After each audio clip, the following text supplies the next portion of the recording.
Bonjour à tous, bienvenue sur ce live, sur la chaîne OVH Cloud. Aujourd'hui, on va faire un retour sur un événement incroyable auquel on a eu le plaisir de participer en tant que fournisseur officiel, qui n'est autre que la Trackmania Cup 2022, qui a donc été organisée par Zerator et la ZQSD Productions. Je me présente, Elliot Weiss, Product Marketing Manager sur la partie solution gaming et serveur virtuel. Et je suis en présence de Eh mon oui. co-caster Rémi.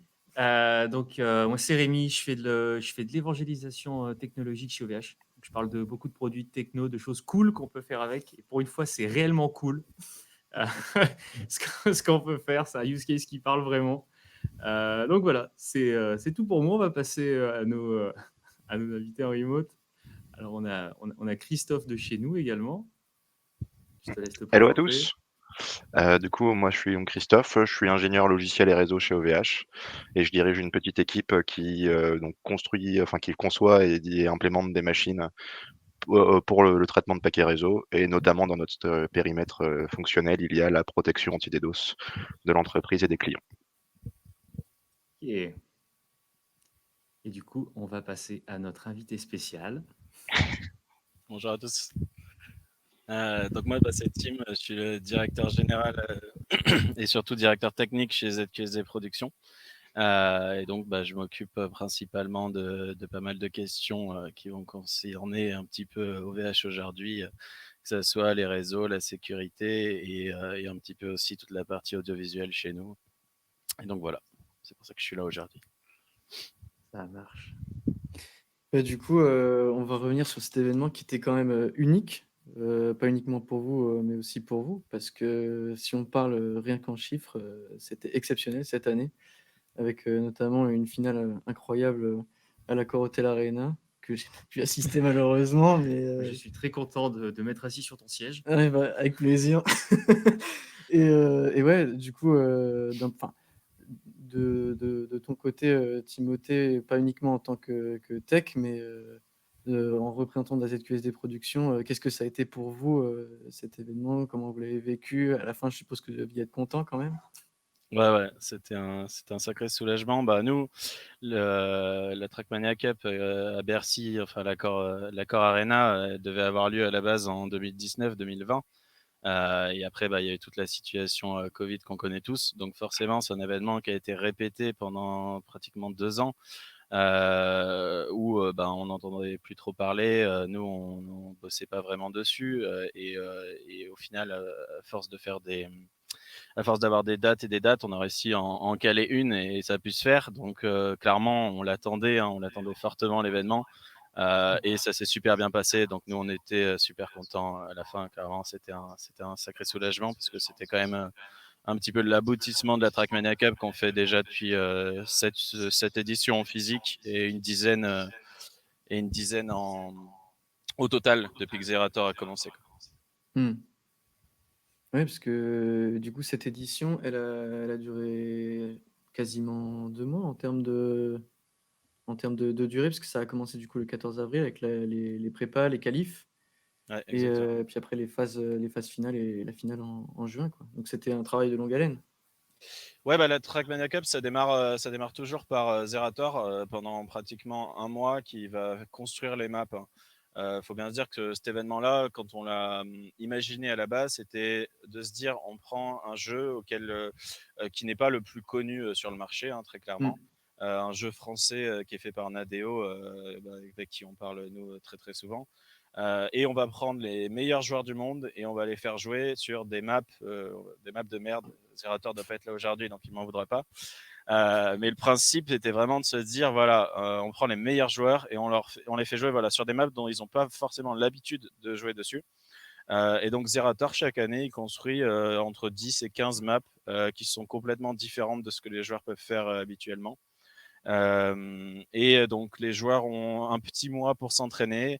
À l'issue de ça, donc il y a des grosses phases de qualification en fonction de chaque année. Si on est en mode solo, duo ou trio, on a jusqu'à 6-7 000 inscrits en Mmh. termes de joueurs.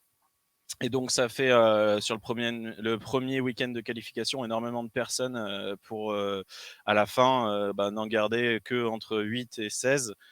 pour les phases finales qu'on fait toujours en ligne maintenant depuis pas mal d'éditions. Et puis forcément, cette année, c'était assez costaud et les joueurs rêvaient vraiment tous de se qualifier pour vivre ça, quoi. Ouais. Parce Ouais. que...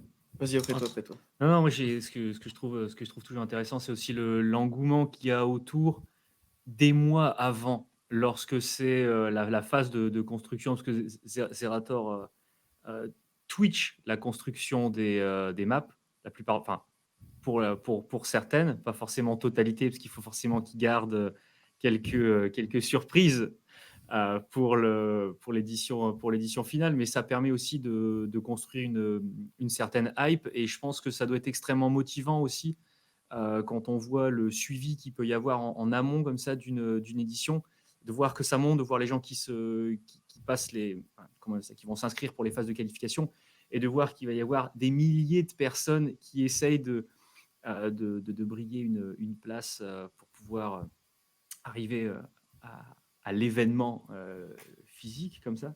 Moi, c'est ça que je trouve impressionnant, le ramp-up qu'il doit y avoir au début avec « Ah oui, tiens, Zerator, il est en train de faire une carte sur Trackmania. » Mais ça serait pas pour préparer un truc. Voilà, donc je pense que ça permet aussi d'attirer des gens qui n'auraient peut-être pas regardé soit la compétition ou qui connaissent pas forcément le jeu. Je pense que ça permet aussi de le démocratiser. C'est quelque chose que vous constatez aussi de votre côté, le fait que Ouais, ça bien fait sûr. Ok. Maintenant, ça fait quelques éditions qu'on sait que ce qui marche et ce qui marche pas. Donc tout ça fait partie vraiment d'un ensemble. La Trackmania Cup, c'est pas fait du jour au lendemain, hein. Zerator le dit même très bien tout seul. Enfin, il l'a dit très souvent. Sur les premières éditions, il faisait quelque chose en ligne. Il s'est jamais douté que 5-6 ans plus tard, il allait remplir Bercy avec 15 000 personnes. Donc c'est quelque chose vraiment qu'on a construit sur la durée. Quand Nicolas, qui est le président de ZQSD, est arrivé il y a quelques années, il lui a dit écoute, faut qu'on fasse quelque chose, faut qu'on fasse un petit spectacle là. Euh, Personne ne pensait même qu'on allait vendre ne serait-ce que 100 places. La première édition, c'était au Grand Rex. Et au final, ils ont ouvert les places. On avait réservé la petite salle du Grand Rex qui fait 500 personnes. C'était plein en 5 secondes. Du coup, ils ont voulu prendre la grande salle du Grand Rex qui fait, je crois, 2500 et 3000 places. Et ils l'ont rempli. Donc voilà, ça s'est construit comme ça. Et puis après, on a fait plusieurs zéniths en essayant de prendre à chaque fois en France celui qui pouvait nous permettre d'accueillir de plus en plus de personnes. Donc il y a eu Toulouse, il y a eu Strasbourg. Et puis voilà, après la consécration et l'apothéose à Bercy pour la dernière édition, quoi. Belle progression. Non, mais c'est ça qui est impressionnant de se rappeler, c'est comment ça a commencé en termes de volume, de taille de salle, et de voir jusqu'où ça a été. Et je pense que même s'il y avait des sièges en plus, ils auraient quand même été remplis.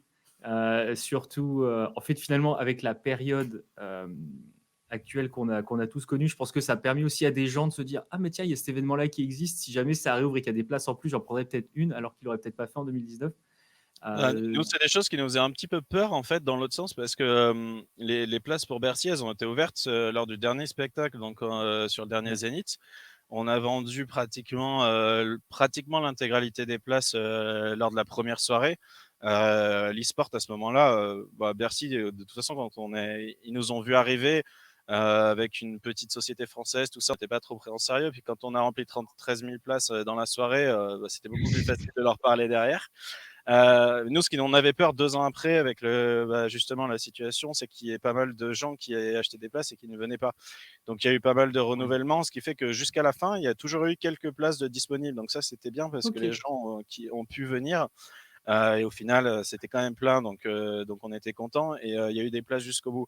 Ce qui est bien sur la Trackmania Cup par rapport à d'autres choses que nous on organise, c'est que c'est un jeu qui est très grand public, dans le sens où c'est pour de l'e-sport, c'est très facile à comprendre. Voilà, c'est un jeu de course, Oui. une ligne d'arrivée, une ligne de départ, et donc voilà, il y a des gens qui viennent, qui accompagnent et qui se rendent compte que c'est super intéressant juste parce qu'il y a une ambiance qui est folle sur place. Et de la même manière qu'on irait voir un match de foot ou un concert, voilà. On voit moins bien que si on était à la télé, mais on n'y va pas pour ça. Donc c'est vraiment un peu le même esprit dans ce qu'on organise nous. Et puis c'est aussi entre guillemets casté de main de maître, et il y a on va dire qu'il y a une explication pour les accompagnateurs. C'est-à-dire que les fans sont habitués, ils savent ce qu'il faut regarder, qu'est-ce qu'il faut regarder, qu'est-ce qui est important, là où ça va déraper, etc. Comment dire ça? À chaque fois, Zerator essaye vraiment d'emmener le public et d'expliquer les points d'attention, quelle est la difficulté sur la carte, etc. pour que tout le monde puisse accrocher. Même si effectivement, moi, c'est le but, c'est que la voiture arrive au bout le plus rapidement possible. Je pense qu'on peut pas forcément le décrire plus rapidement que ça, mais il y a des petites subtilités qui sont assez facilement explicables et compréhensibles. Les gens comprennent. La seule chose qu'on ne voit pas forcément quand on est dans le public, c'est la notion de vitesse et de maniabilité, Ouais, ou quand de, on connaît de pas du tout le différence jeu. de terrain, etc. Ça a Ouais, toujours l'air facile quand ça Oui, regarde. bah oui, c'est comme tout. Hein. quand on les voit faire, ça a l'air extrêmement facile. Et moi qui joue un peu au jeu, je peux vous dire que ça n'a rien à voir. Et même là, pendant la finale, il y avait un défi où, pour le coup, ils ne connaissaient pas la map. Donc c'était une phase d'apprentissage et on voit tout de suite qu'ils ont des niveaux vraiment exceptionnels parce que nous, il nous faudrait 2-3 heures avant d'arriver à la terminer, quoi. Oui, vraiment l'idée, on prend des joueurs qui sont dans les meilleurs du monde et on a toujours l'impression que c'est très facile alors que clairement, surtout dans les conditions où ils sont sur scène, dans des voitures, etc., ils sont pas chez eux dans un setup qu'ils connaissent parfaitement. Ouais, C'est clairement. toujours impressionnant à voir. Ouais. Et après, Ouais, en ouais, effet, Zerator essaye toujours d'expliquer. Et bon, après, c'est son métier, hein, mais pour le coup, c'est quelque chose oui. qu'il fait très très bien. Nous, on avait aussi renvoyé pas mal de vidéos aux gens qui avaient acheté des places et sur les réseaux sociaux pour réexpliquer le format qui peut être un tout petit peu difficile à comprendre pour un novice. Mais nous, on adore ce format parce que ça permet d'avoir justement de générer un petit peu cette attente, frustration et bonheur pour tous les gens qui sont sur place, de ne pas avoir les personnes qui supportent franchir la ligne en premier, voilà, par rapport tout le format qui est choisi. Et ça, c'est ça aussi qui fait partie du show, quoi. Hmm. Ouais, enfin, après, si on s'écarte un peu du show et qu'on se concentre vraiment sur la partie infrastructure et technique, etc., c'est aussi un énorme défi technique, parce que vous avez dû faire une partie donc, du modeling des maps, etc., sur des serveurs, ensuite repasser pendant les canifs sur les nôtres, et ensuite essayer de manager une infra sur place à la Corotel Arena. Je suppose que c'est pas un truc facile à gérer sur une aussi longue période de temps en plus. D'un point de vue logistique, c'est un Ouais. beau défi aussi. Ouais, alors pour être honnête, la Trackmania Cup, c'est pas le plus gros défi qu'on ait, hein. On avait déjà un petit peu parlé avec vous aussi d'autres événements qu'on peut faire qui pour le coup, pour les équipes techniques, sont, je pense, un petit peu plus, enfin c'est sûr, sont plus compliqués à gérer. Là, c'est surtout les équipes audiovisuelles. Forcément, c'est un énorme spectacle, donc il faut contenter les gens sur place. Ça, c'est facile, on va dire, tout le monde sait faire. Mais nous, notre particularité, c'est vraiment de faire du direct. Ce qui se fait énormément dans l'e-sport, hein, Twitch et YouTube, et qui se fait au final de moins en moins dans la télé. Donc, c'est même pas des choses où il y a énormément de compétences sur le marché, parce que des gros événements comme ça à la télé, c'est monté, ou alors c'est au moins en direct de plusieurs minutes pour prévoir toutes les choses. Alors que nous, on est vraiment en full direct. Vraiment, il y a 2-3 secondes de décalage. Et tout ça, c'est des compétences qui sont en termes d'audiovisuel où voilà, il faut savoir faire tout simplement parce que ça implique plein de challenges qui sont le son, qui sont la vidéo, les écrans LED, toutes ces synchronisations, les synchronisations labiales. Voilà, nous, on avait 15 000 personnes sur site, mais on en attendait entre 100 et 200 000 sur Twitch. Je crois qu'on a fait un pic à 180 000. Ouais. Donc, il faut aussi mettre le focus au bon endroit parce que voilà, il faut que tout le monde soit contenté. Et je pense que cette année, on a quand même réussi à faire un broadcast qui était vraiment de très bonne qualité. Donc là-dessus, alors forcément, nous en interne, on voit toujours des milliers de défauts, hein, c'est normal. Mais en tout cas, pour un public non averti qui voit pas les insights, je pense vraiment que la qualité était au rendez-vous sur toutes les bases et on aurait toujours pu mieux faire. Parce que nous, au final, on s'y est pris, comme je disais au tout début, quand on a démarré, on s'y est pris très tard avec les reports successifs. En fait, Bercy s'est fait au final en quelques semaines et mois. Donc, on a eu relativement peu de temps pour tout préparer. Donc, on peut toujours mieux faire, mais on est quand même relativement content. Ouais.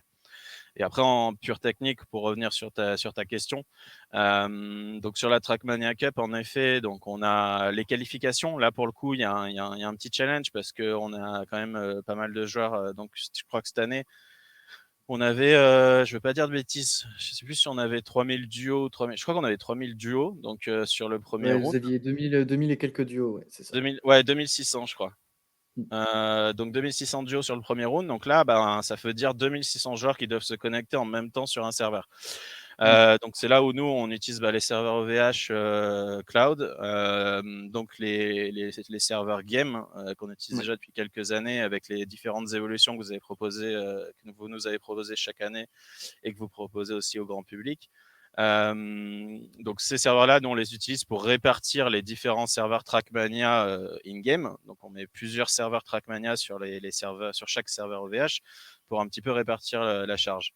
Et là-dessus, moi, je suis bien aidé par l'équipe. Chez nous, c'est Jonathan qui gère énormément ça parce qu'il connaît très bien Trackmania. Il le fait depuis des années. Et donc, voilà, c'est un petit peu lui qui a cette charge-là de configurer tous les serveurs et de faire en sorte qu'on arrive à gérer notamment l'aspect technique et aussi le tournoi parce qu'il faut que chaque joueur sache en permanence où il doit se rendre, quand il joue, s'il est qualifié, comment ça se passe pour la suite, etc. Donc il y a aussi pas mal d'équipes de tournois qu'on appelle qui sont là pour gérer tous les joueurs pendant cette première journée. Et plus ça va, moins on a de joueurs, donc plus c'est simple. Mais en tout cas, sur ces 2 jours de qualification, c'est vrai qu'il y a pas mal de challenges techniques parce que tout doit fonctionner parfaitement. Donc nous, ce qui nous intéresse fortement avec OVH, c'est déjà que les serveurs sont fiables, on n'a jamais eu de soucis. Le jeu nécessitait, notamment quand on a commencé il y a quelques années, énormément de bandes passantes. Là, NADO a énormément travaillé là-dessus, donc ça s'est beaucoup amélioré. Sur le serveur et sur les clients, voilà, ils ont fait un truc vraiment cool. Donc maintenant, j'allais dire, c'est relativement plus simple. Mais avant, on avait besoin quand même de pas mal de puissance, d'avoir quelque chose de vraiment de puissant et surtout fiable sur les serveurs. Donc là-dessus, nous, on n'a jamais eu de souci avec OVH. Donc tant que ça continue comme ça, nous, on continue, quoi. On Et essaye, puis hein. après, il y a la partie surtout des doses qu'on n'a pas encore mentionné, mais que nous, on apprécie fortement chez vous parce que il y a notamment cette partie dédiée jeux vidéo. Que je ne sais pas si vous êtes les seuls, mais en tout cas, je connais pas grand monde à avoir cette partie-là de anti-DDoS game dédiée. Et moi, je sais que je parlais avec Christophe notamment pour, avec Nadeo, connaître les contraintes du jeu, voir comment est-ce qu'on va pouvoir protéger d'attaques DDoS tout en laissant passer les bons flux du jeu et faire un filtrage qui va bien fonctionner pour les 2000 joueurs parce que voilà, ça fait énormément de personnes différentes un peu partout dans le monde et forcément, Christophe en parlera mieux que moi, mais c'est pas ce qui est le plus facile non plus en termes de filtrage, quoi. Clairement. En Parce effet. que, hautement d'un doute, Christophe, mais cette protec dédiée à Trackmania, il a fallu qu'on la bosse, nous, de notre côté. Il a fallu la C'est ça, designer. c'est ça, C'est justement ce que disait Tim, bosser avec Nadeo dessus, quoi. C'est c'est toi ça, qui très choisis brillant. manuellement le bon paquet du mauvais paquet, c'est ça? Tu les aiguilles Ouais, c'est ça, un c'est ça. par En un fait, ça me fait une file d'attente. Je reçois une notification sur mon téléphone à chaque fois qu'il y a un paquet qui et arrive et tu c'est moi valides, qui dis oui ou non. tu Voilà, swipes le paquet s'il est bon ou pas. voilà. Non, c'était juste Du coup, pour être sûr. c'est pour ça que j'ai plus beaucoup de sommeil. Ouais. Un paquet de Non, plus notifications. sérieusement, ce qu'il faut voir, c'est qu'en fait, du coup, notamment chez OVH, on a 2 infrastructures de mitigation anti-DDoS. On a l'infrastructure commune générale qui est connue sous le nom du VAC, qui elle se déclenche en fait on demand quand on détecte une attaque et qui vient du coup donc empêcher, diminuer sensiblement, si c'est pas nullifier complètement l'impact d'une attaque sur les clients qui sont visés. Et en plus de ça, on a les fameuses protections de jeux vidéo qui elles sont directement situées en coupure au-dessus des serveurs dans nos infrastructures et qui permettent en fait d'avoir une protection always on, 24/24, 7 jours sur 7. Et du coup, là, on peut filtrer de manière beaucoup plus précise et avoir un grain. Voilà, on a un grain de filtrage qui est plus fin et on a une réactivité qui est immédiate vu que le trafic passe systématiquement par nous. Donc tu as un double tamis en fait. Tu en as un qui est fait, qu'on peut avoir sur tous les serveurs, la partie anti-DDoS pure et après tu as vraiment un tamis spécifique à chaque jeu, pour la partie game. C'est bien ça. Ce qu'il faut voir avec l'infrastructure de mitigation commune, donc le VAC, c'est qu'il y a forcément un petit délai entre le moment où on détecte une attaque et le moment où le trafic est effectivement nettoyé. Ce petit délai se compte en secondes ou dizaines de secondes maximum, mais en fait, dans le cadre dans le cadre d'une partie de jeu vidéo en ligne, ça suffit largement en fait à provoquer un impact sévère pour les joueurs. Et et du coup perturber la bonne qualité du service. Ce qui est moins le cas quand on a un site web d'e-commerce où on peut se permettre d'avoir quelques requêtes qui laguent un petit peu pendant quelques dizaines de secondes. Mmh. Ok, ok. Mais, J'approuve. et du coup, pendant la qualif, pendant la qualif, je suppose qu'il y a eu, il y a dû y avoir, il y a dû y avoir du trafic et il me semble pas que non, vous n'avez pas eu de downtime, absolument pas. Si tu me contredis pas, Tim? Non, non, nous, c'est bien passé. Après, je sais pas si Christophe a vu des trucs, lui, en interne, mais en tout cas, moi, j'ai rien vu de spécifique de mon côté. Mmh. Non, nous, il y a eu quelques petits pics de ce que j'ai pu regarder, mais c'est voilà, pour certaines conditions, c'est difficile d'identifier exactement le pourquoi du Mmh. comment. Et puis au niveau de la temporalité, c'était pas non plus à des moments qui étaient particulièrement de toute façon, qui auraient pu être pénibles en considérant que les attaques auraient pu avoir de l'impact, ce qui n'a pas été le cas du coup. Mmh. Donc jusque-là, nous, on est particulièrement satisfaits de notre technologie. C'est clair. Et du coup, après, vous aviez dû repasser pour la finale, donc à la Corotel Arena, sur une autre infra et tout réinstaller dans un délai limité en plus.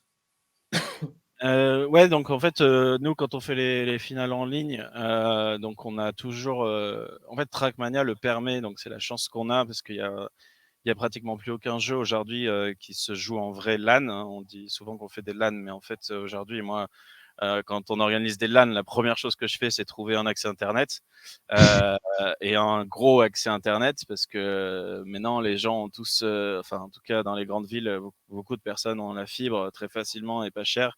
Et il y en a très peu qui se rendent compte de la difficulté d'arriver à sortir des liens fibres dans des salles pour des centaines de joueurs. On n'est pas du tout sur les mêmes prix et les difficultés d'acheminement.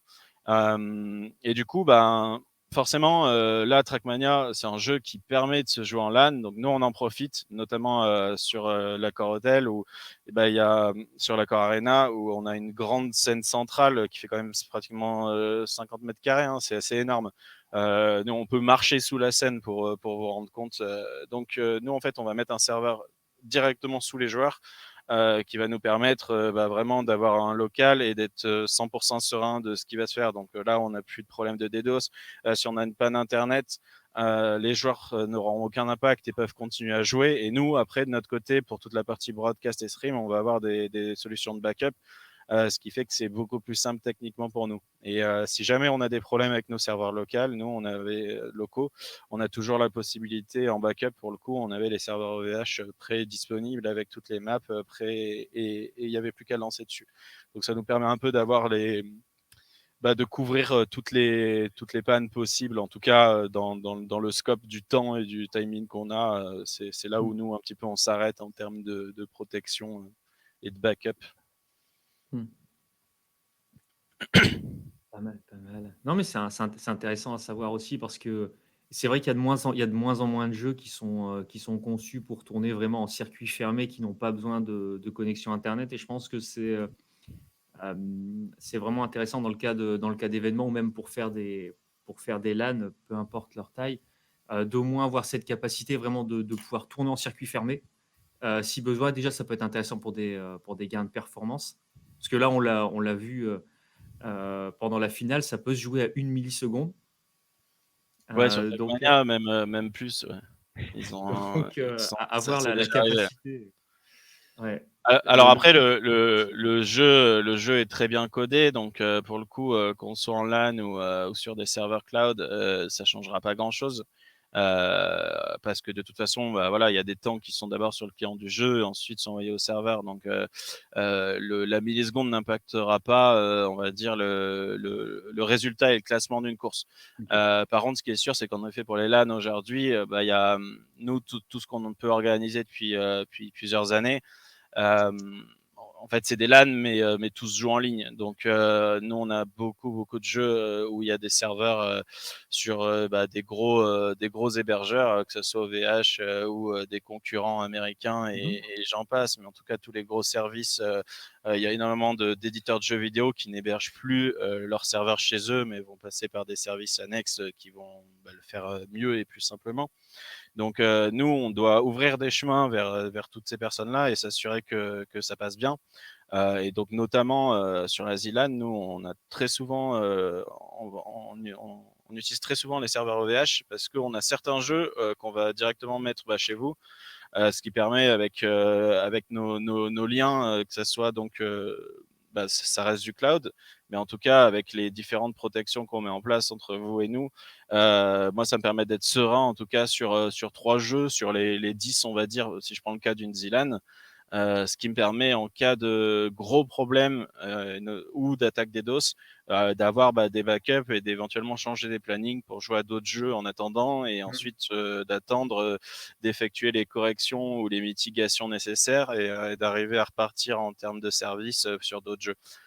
Christophe l'a très bien dit tout à l'heure, nous, le problème de ce qu'on fait, c'est que le réseau est primordial dans le sens où si on a des coupures sur des parties qui durent 40 minutes, ne serait-ce que de 3 secondes, ça peut impacter complètement parce que très souvent, on peut pas revenir en arrière ou alors toute la progression est perdue. Donc voilà, la différence d'un site un peu plus classique, nous, ça, on va tout de suite être impacté. Donc nous, depuis des années, on va se protéger on va protéger nos LAN et nos événements du DDoS chez nous. Mais comme on a, comme je disais, beaucoup de jeux qui sont en cloud, on doit aussi se protéger à ce niveau-là quand on va utiliser des serveurs annexes. Parce que sinon, si moi j'ai un super internet, que j'ai réussi à me protéger du DDoS et que tout va bien, que j'ai tout bien mitigué et que j'ai fait un super boulot, imaginons, mais que en fait l'attaque se déroule en même temps sur mes serveurs de jeu et que eux j'y ai plus accès, ça sert à rien. Globalement, j'ai perdu de quoi qu'il arrive. Donc c'est pour ça qu'on est très content pour le coup du partenariat avec OVH sur tous les serveurs dès qu'on peut mettre des serveurs de jeu dessus. Parce que, à mon avis, tu me contrediras pas là-dessus, mais c'est toujours le dilemme de choisir soit une infrastructure cloud avec du coup peut-être certains risques illimités, mais il faut contrebalancer avec éventuellement une perte de paquets, une connexion peut-être un peu plus hasardeuse, etc. Et une infrastructure on-premise, mais avec tous les risques physiques qu'il peut y avoir sur place. Le tech qui se prend les pieds dans le câble réseau et qui coupe tout, peut-être aussi des infiltrations d'eau aussi, certaines fois, C'est pas gentil, ou ça. d'autres problèmes qui peuvent mettre en péril la Euh, complète.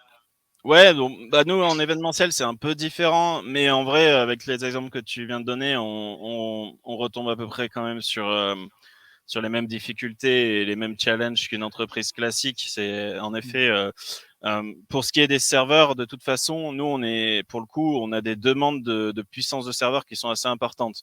Donc quand on a un événement à l'année, moi je vais pas avoir la possibilité d'acheter tout ça pour 3 jours. Donc là, moi je suis très intéressé forcément d'aller voir des gens qui vont avoir ça et qui vont pouvoir me le rendre disponible pendant 3 jours ou un mois avec toute la l'installation, etc. Et du coup, ça forcément, ça va m'intéresser parce que j'ai pas toujours la possibilité de toute façon d'avoir ça on-premise parce que forcément, quand on fait une ZLAN ou Trackmania Cap, on a quelques jours d'installation tout au plus. Donc nous, on a énormément de challenges techniques qui sont autour en effet, de la rapidité d'installation. On n'est pas sur une entreprise classique dans le sens où il y a énormément de choses qui sont réfléchies très rapidement, qui sont vues sur place, qui sont testées en production, si j'exagère un petit peu, mais pas tant que ça. Ce qu'on va beaucoup moins faire sur une entreprise classique où on a beaucoup plus de temps et on va faire plus de tests. Et une fois que c'est en prod, on va éviter de changer des choses. Voilà, moi, la prod, si mettons que j'arrive le mercredi matin, le jeudi soir, les joueurs arrivent, c'est à peu près prêt. Et après, je vais terminer. Et puis, si j'en coupe 2 ou 3 pendant que je fais des dernières modifs, c'est pas grave. Il faut juste que, à partir du moment où on lance le broadcast, tout fonctionne. Et là, on va plus toucher jusqu'à la fin de l'événement. Je crois que dans le chat, ça réclame des anecdotes sur la flotte qui est tombée à la régie. Ouais, ça c'est la petite anecdote de la Trackmania Cup. En effet, on est quand même dans une belle salle parisienne qui coûte extrêmement cher, forcément, et on a quand même alors il pleuvait beaucoup, mais je crois que ça n'a rien à voir. C'est juste, je crois que c'est la clim qui décidait de fuir, mais vraiment au seul endroit sur je sais pas combien de milliers de mètres carrés de la salle qu'il ne fallait pas, c'est-à-dire vraiment en dessus du PC principal. Et même en régie, on avait peut-être, je sais pas moi, une bonne trentaine, et vraiment c'était au-dessus de notre régisseur principal, et ça fuyait vraiment beaucoup. Donc on s'est retrouvé avec 3 ou 4 seaux dans le faux plafond, des petits parapluies un peu de partout, parce que et toutes les demi-heures, on venait vider les seaux en pleine production. Donc on avait chaud, mais pour une autre raison. Après, bon, ça reste des anecdotes un petit peu marrant là-dessus. Et après, non, nous, ça c'est un truc pour lequel on doit progresser, parce que je vois, on demandait si c'était sur des onduleurs. Nous, on n'arrive pas à mettre aujourd'hui toute l'infra sur des onduleurs. Donc, pour le coup, l'électricité, c'est un autre sujet, mais c'est un truc où on peut être à risque à certains moments. Donc on essaye de mettre la majorité des choses, c'est-à-dire au moins que le broadcast se coupe pas et qu'il y ait on va dire un waiting screen en expliquant panne d'électricité, on revient.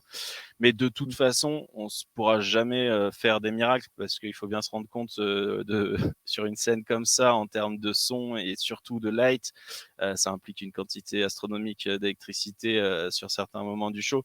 En termes de puissance, je parle par là, mais et du coup, de toute façon, on pourrait jamais faire un show complet s'il n'y avait pas Internet, s'il n'y avait pas d'électricité. Donc, en tout cas, nous, on va juste vraiment protéger les quelques PC vraiment rudimentaires là-dessus, mais c'est quelque chose qu'on pourra toujours améliorer. C'est toujours pour n'importe quelle entreprise, que ce soit de l'événementiel ou quelque chose d'un peu plus classique, c'est à quel moment on va arrêter le curseur en termes de prix, de sécurité, de timing, et voilà. Donc nous, pour l'instant, on le règle surtout sur le temps qu'on va avoir à chaque événement. Donc forcément, c'est un petit peu différent. Mmh.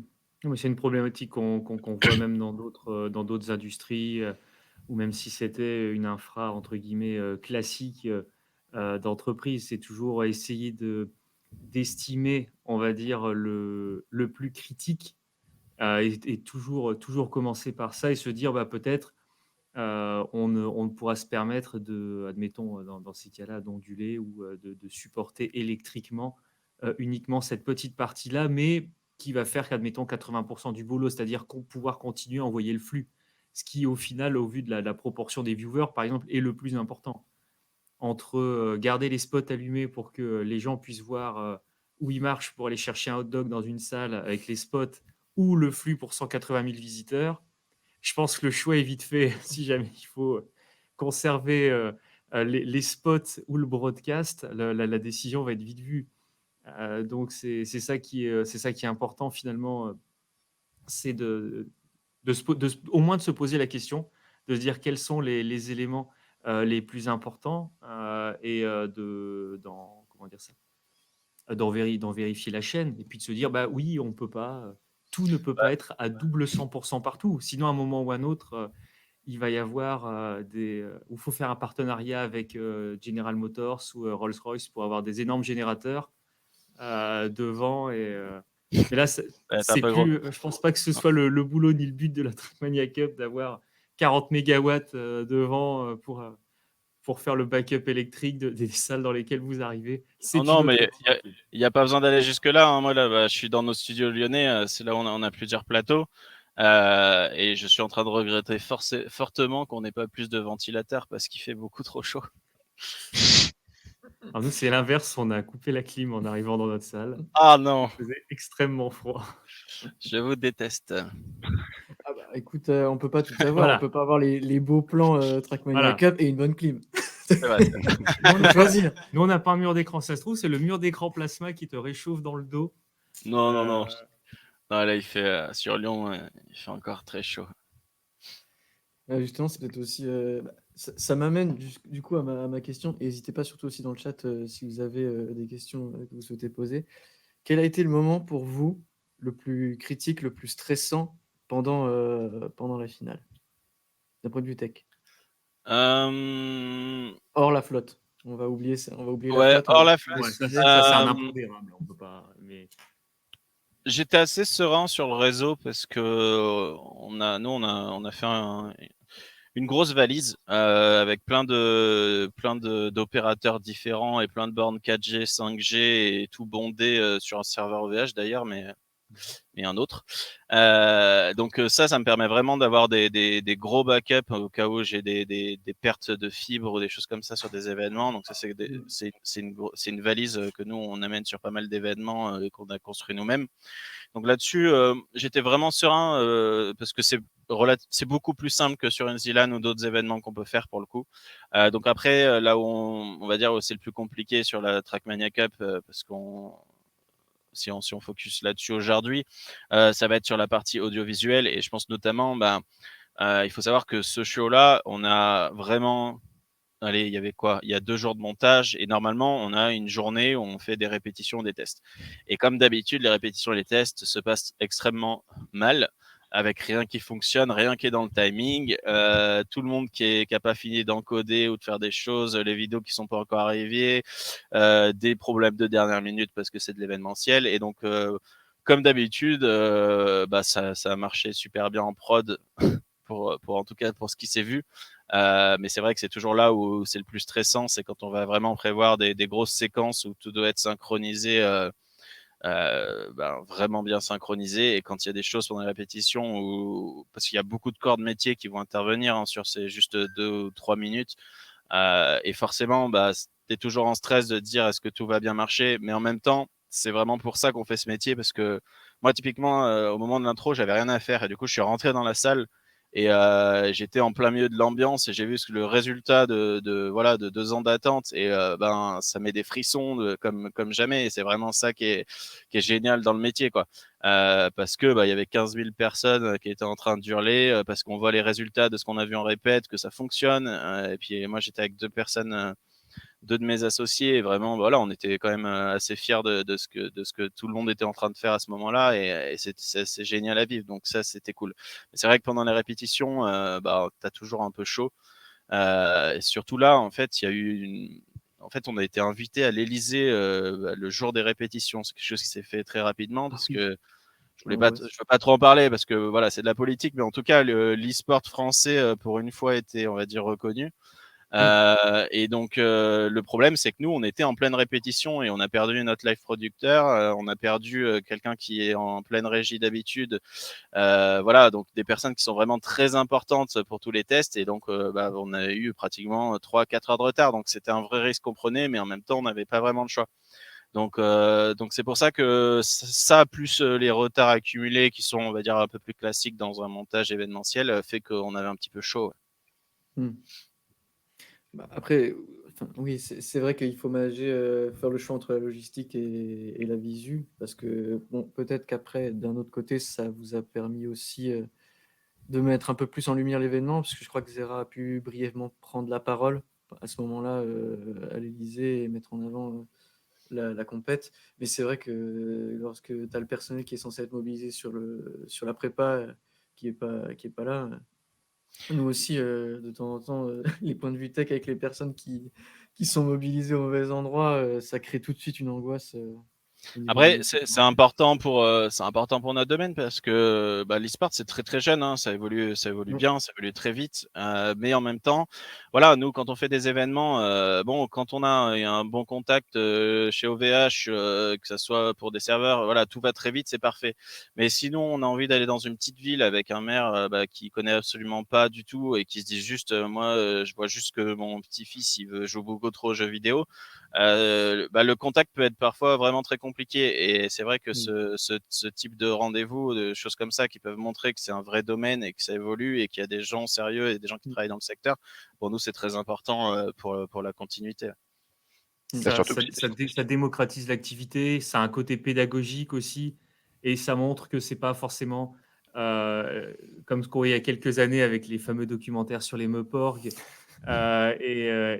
etc., et que c'est pas forcément euh, négatif dans le sens où ça peut être un show, puisque Mmh. c'est ça aussi notamment pour la TM Cup, il y a un côté compétitif, mais il y a aussi un côté show.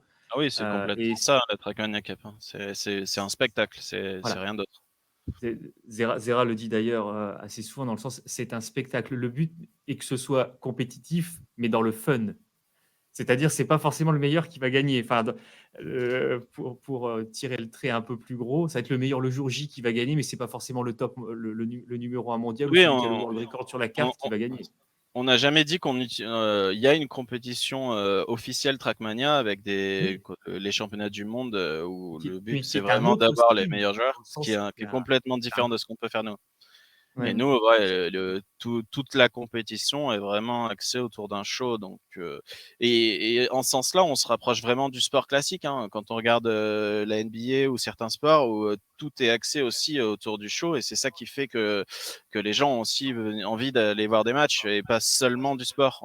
Voilà, ils viennent Oui. pour tout ce qu'il va y avoir autour, l'entrée des joueurs. Nous, on se base énormément sur beaucoup de choses qui sont faites, notamment en NBA, avec des énormes entrées, des feux d'artifice de partout. C'est des choses qui nous inspirent et dont beaucoup de sports aussi commencent à s'inspirer. Outre le foot, qui a une hégémonie complète depuis des années et qui n'a rien besoin de faire pour ça, mais voilà, il y a énormément de choses à faire et il y a beaucoup d'inspiration à prendre sur des domaines qui sont là depuis des dizaines d'années. Clairement. Et du coup, pour vous qui organisez régulièrement des LAN, bien que, comme on l'a vu, on n'appelle plus vraiment ça, c'est par la nostalgie qu'on les appelle les LAN, On va mais dire des LAN étendus. Je ouais, pense que plus voilà. personne se balade avec des bouchons BNC au cas où. Les vieux savent. Ça Ouais, fait c'est ça. longtemps. Et pour vous qui organisez des LAN, quel est l'avenir de ce type de show et de compétition?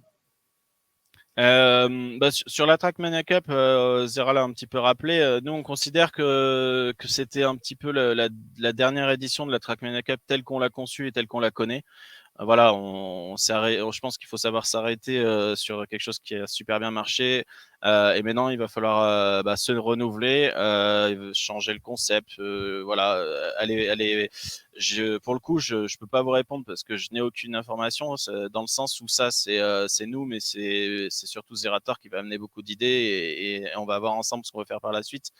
Ce qui est sûr, c'est que ouais, la Trackmania Cup vraiment telle qu'on la connaît, voilà, c'était la dernière édition. Et je pense que c'était l'accord Hotel et Arena était le bon moment pour faire ça. Et en plus, ça s'est super bien passé. Donc voilà, Ouais. là-dessus.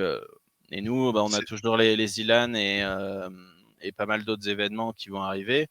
On a toujours nos 3 plateaux sur Lyon qui alternent. Là, on va faire un petit peu plus d'émissions comme des émissions de télé, hein, globalement, mais sauf que sur Twitch et sur YouTube. Et voilà, tout ce que je peux dire pour l'instant. Non, Ce mais que je veux dire, c'est que c'était mémorable en tout cas. J'ai passé ouais, un ouais. excellent Et moment. Et l'ambiance. pour rebondir sur le côté démocratisé, je voulais juste le signaler aussi, c'est que j'ai été très agréablement surpris du nombre de familles dans le public. C'est clairement pas la majorité, mais il y en avait sensiblement plus que ce que j'aurais pu imaginer par moi-même, quoi. Donc c'était vraiment un super event. Non, je pense que ça participe aussi, je pense, pour certains, soit d'essayer de un peu mieux comprendre ce pourquoi leurs enfants aiment bien le jeu vidéo, ou pour certains d'amener leur compagne, leur faire découvrir un truc. Non, c'est vraiment chouette, et c'est vrai que c'était intéressant de voir qu'on sortait un peu des stéréotypes dans le public. C'était vraiment chouette de voir ça. Donc c'est de bon augure pour la suite.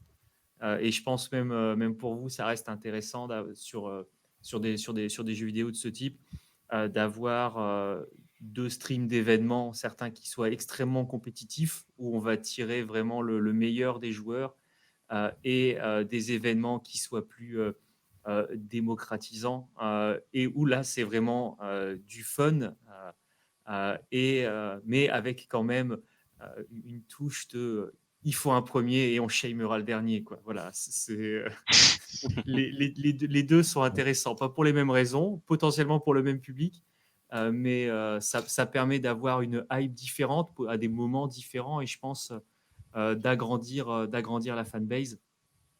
Et je pense que c'est que du positif d'un point de vue édition de jeux vidéo. Clairement. Ouais, bah, nous on le voit très bien, alors en effet, on le voit, bah, dans les salles où, bah, la Trackmania Cup, c'est super cool parce qu'en effet, on voit des familles, et des gens qui ont accompagné des enfants qui voulaient vraiment venir et qui sortent quand même avec le sourire parce que voilà, ils ont aimé l'ambiance et ça, c'est très plaisant à voir. On le voit aussi donc sur tous les chiffres, des audiences pour le coup où, bah, ouais, il y a quand même des audiences qui en termes d'âge, commencent à évoluer, c'est plus du tout juste des jeunes. Parce que forcément, l'e-sport a pas démarré en 2022 donc on commence vraiment maintenant à avoir de plus en plus de gens qui s'y intéressent, et sur une tranche d'âge qui commence à un petit peu grandir. Et même en termes de représentation, voilà, tout ça, ça évolue dans le très bon sens. Donc bah, maintenant, c'est à nous et à tout l'écosystème e-sport et même technique derrière qui nous aide. Donc je pense à OVH, mais à plein d'autres, mais à tous les acteurs qui vont forcément nous accompagner aussi dans toute cette évolution-là, bah, à travailler, à faire en sorte que voilà, dans 10-15 ans, tout le monde ait évolué et on soit arrivé sur quelque chose qui sera encore plus démocratisé qu'aujourd'hui. C'est clairement, là où on souhaite, se rendre nous aussi, parce que c'est quand même, des personnes avec qui on travaille, qui sont hyper agréables. On voit le produit fini, les compétitions, les shows qui se réalisent, qui vont bien, qui se passent sans encombre et c'est un réel plaisir pour nous de bosser avec des structures comme la ZQSD. C'est quelque C'est chose de magique. réciproque. Bon, moi, personnellement, je pense que je regretterai toute ma vie de ne pas avoir été à la finale et d'avoir donné ma place, gracieusement, à un collègue. De toute façon, si Mais tu le regrettes pas, on te le rappellera. ah ouais, Voilà. bah, c'est sympa. Pour ça, j'évite de le croiser dans les couloirs pour pas cacher quand même regarde avec un œil de travers avec il m'a pris ma place. Mais ouais, c'est clairement, de toute façon, je pense que même, côté OVH Cloud, on souhaite clairement y aller et travailler avec les structures gaming, e-sport et cetera, parce que c'est un univers qui est merveilleux et des gens avec qui bosser qui sont vraiment incroyables. Et bah, du coup, on en revient, enfin pas vraiment on en revient, mais il y a une question qui se pose, aussi, c'est quel type de jeu seront amenés encore à fonctionner avec ce modèle de serveur privé, de pas de bidouillage, mais de création de maps, et cetera. Il y en a de moins en moins qui sortent, chaque année, mais de temps en temps, il y a quand même des éditions, qui sont très très attendues et très médiatisées. Je pense à Valheim, qui avait été intégré, plus ou moins difficilement, à la ZLAN de l'année précédente. Et d'autres, je pense à V-Rising qui est sorti récemment, qui autorise aussi la création de serveurs privés. Pour vous, ce type de jeu, enfin, de temps en temps, on voit que vous essayez de les intégrer aux compètes comme vous pouvez et avec du. Valheim, c'était quoi? Le principe, c'était du speedrun, non? Si je me souviens Ouais, bien? on l'avait fait en Ouais. speedrun. Ouais. C'est ça. Euh, ouais, bah, faut bien se dire que les jeux vidéo, il y en sort des centaines, plus ou moins gros, chaque année, voire des milliers. Donc il y a plusieurs choses. Nous, on doit suivre l'actualité en permanence parce que il y a plein de types de jeux vidéo différents. Il y en a qui vont se prêter à ce qu'on appelle l'e-sport, c'est vraiment le sport électronique. Il y en a d'autres qui sont là uniquement pour du fun. Il y en a qui sont là pour faire des jeux de famille, très simplement pour passer du bon temps, comme on ferait des jeux de société, des choses comme ça. Il y en a qui sont là pour être joués tout seul sur une console. Voilà, il y a toujours énormément de choses qui sont complètement différentes sur les jeux vidéo. Et après, nous, pour ta question par rapport à la ZLAN, pour le coup, c'est Zerator qui les choisit tout le temps, les petits jeux. Dans le sens où on essaye de construire la ZLAN sur des jeux qui vont avoir des types différents, mais avec énormément de contraintes. Parce que en fonction du nombre de joueurs qu'on va avoir et de la phase dans laquelle on va vouloir mettre le jeu, il faut qu'il soit potentiellement joué par 100 joueurs en même temps. Il faut qu'on puisse voir ce qui se passe dedans, parce que ça reste une émission de télé avant tout, avant d'être une LAN, la ZLAN, et nous on l'a construit comme ça. Et il faut aussi que les joueurs s'amusent et qu'on ait des différents modes de jeu. Donc en vrai, on a énormément de contraintes et de conditions sur la ZLAN, ce qui fait que les jeux sont relativement très compliqués à trouver. Et Valheim, Ça réduit ouais. drastiquement. Il y a un effet entonnoir colossal entre le millier de jeux, admettons, qui va sortir dans l'année et le nombre de jeux qui sera réellement exploitable. C'est dans ça. le cadre de l'événement avec Bah, il faut les qu'on ait un contributeurs. accord de l'éditeur. Des fois, c'est pas Oui. facile à avoir non plus. Et oui, et on peut pas avoir toujours les mêmes jeux. On cherche des jeux qui sont très connus, mais d'autres aussi qui sont beaucoup moins connus. Voilà, toutes ces choses-là font que sur la Zilan, c'est très compliqué de trouver le pool de jeux chaque année, pour être honnête. On fait des shortlists de 30 à 40 jeux avant d'arriver à en sortir la liste finale chaque année. Et ce qui est marrant, c'est que maintenant, on a quand même des participants qui viennent depuis la première Zilan. Il y a des streamers qui sont là depuis le début. Et les gens ont commencé à comprendre comment fonctionne la Zilan et les contraintes qu'on va avoir, ce qui fait que maintenant, de plus en plus, sur des gens qui connaissent bien, ils essayent de pré-shot la liste chaque année avant que nous on la donne, et de plus en plus, ils arrivent très proches du but et arrivent à trouver quel jeu on a trouvé, parce qu'ils commencent à avoir le même process de réflexion que nous, et c'est assez drôle à voir, parce que autant les premières années, ils étaient complètement surpris de certains jeux, autant maintenant, sur les listes, ils arrivent à trouver pas forcément 100% de la liste, mais il y en a qui sont au moins à 80 très facilement. Et donc, il y en a même qui s'entraînent avant parce qu'ils savent qu'un jeu va Ah oui, sortir. Donc, pour avoir un avantage ouais, concurrentiel et compétitif vis-à-vis des autres. c'est Bon, ça. après, s'ils ont train un mois sur le mauvais jeu, bon, ils sont mis dedans. Ils ont tenté. Mais Mais, je sais qu'il y en a qui ont réussi des bons paris cette année. Ouais. ouais, non, Mm. mais c'est un bête à faire. Hein. Et ouais, parce que de temps en temps, c'est quand même agréable de voir des nouveaux jeux. Et il y a même certains qu'on est toujours hyper content de revoir sur les Ilan. Bon, après, peut-être que je parle pour la seule personne, mais pour moi, voir du AOE avec des gens qui font du wololo pendant 2 heures, moi, ça me hype de fou à chaque édition. Et c'est toujours un plaisir à voir. Mais par contre, les bananes bombes à 5000 euros en finale, ça, au bout d'un moment, il faudra quand même que vous Moi, pensiez. je suis pas fan de la Jeff Empire parce qu'on fait une émission avec Zerator qui s'appelait Avec originalité et enthousiasme, parce que ça fait AOE. Et en fait, j'étais sur scène, ils m'ont déguisé en frère Tech. Et du coup, maintenant, c'est devenu mon pseudo. Ouais, effectivement, ouais. Il y a peut-être un traumatisme derrière, Ils je m'ont mis comprends. une grosse calvitie, sauf que bientôt, j'aurai plus besoin de perruque. Donc j'ai. Non, ouais. Je pense que il y a aussi une bonne partie de population qui est toujours ravie de voir du Age of Empires parce que ça leur rappelle un petit peu aussi leur jeunesse, et ça fait partie aussi d'une cible qui justement n'est pas forcément cliente, que ce soit Twitch ou YouTube, mais qui sur certains événements on peut arriver à toucher. Donc c'est aussi ça que voilà, en fonction des événements qu'on va essayer de faire de notre côté, et essayer de démocratiser toujours plus certaines émissions qu'on peut essayer de construire. Non, mais je pense que tu vois, par exemple, sur AOE, ça reste à la fois. Il y a ceux qui vont le voir d'un côté historique et qui ont vu les premiers. Oui. C'est quand même assez technique en termes de connaissances, mais quand tu le regardes, tu arrives à comprendre lequel va se faire ratatiner par les voisins Mm. ou lequel va essayer de faire un truchement pour y arriver, etc. Tu arrives à comprendre sans forcément connaître toutes les arcanes Mm. du jeu. Donc je pense que c'est pour ça que ça reste intéressant. Peut-être plus que si c'était, admettons, tu vois, par exemple, un jeu comme StarCraft où tu peux te Ah faire oui. ratatiner en 4 minutes. Ouais. Bon, ça peut aussi t'arriver sur de la haut, mais au moins, tu aurais l'air tu aurais l'air un peu plus vaillant sur AOE que si tu t'étais fait littéralement ratatiner en 4 minutes à d'autres jeux qui pourraient être de la même façon, mais en même temps, ça reste aussi à la fois assez rapide. C'est pas comme si c'était un civilisation ou un risque Clairement. qui pourrait durer un peu plus longtemps. On aurait bien aimé mettre Civilisation à la Zilan, mais c'est un peu trop long. Bah là, C'est vrai que c'est long. faut le faire comme En sur fait, le Hellfest. Faut on, faire deux on l'a week-ends après. non, on l'a déjà fait avec un mode très spécifique, Ok. avec plein de contraintes pour que ça dure une petite heure, mais c'est compliqué quand même. C'est très très compliqué, voilà. Mais c'est des jeux qui ont aussi quand même une assez grande fanbase, puisque c'est des jeux qui datent d'il y a moult. Mm. Donc il y a plusieurs générations de gamers qui ont pu y jouer. C'est comme si c'était un SimCity Skyline ou Ouais. ce genre de jeu entre le premier qui date de la Super NES et celui qui, admettons, sort de l'année dernière.